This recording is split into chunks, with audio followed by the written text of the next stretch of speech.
খালেদা জিয়ার সালাম নিন, ধানের শীষে ভোট দিন।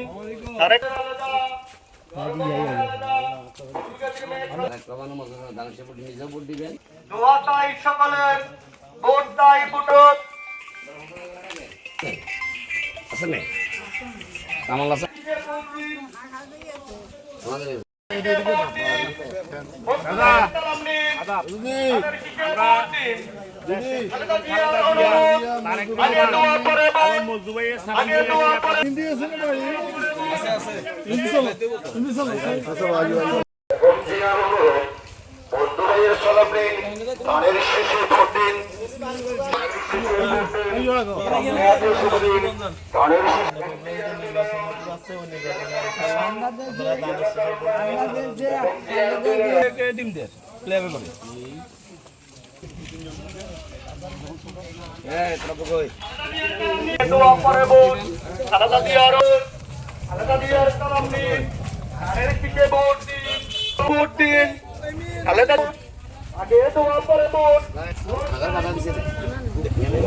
ইনশাআল্লাহ চেষ্টা করবো।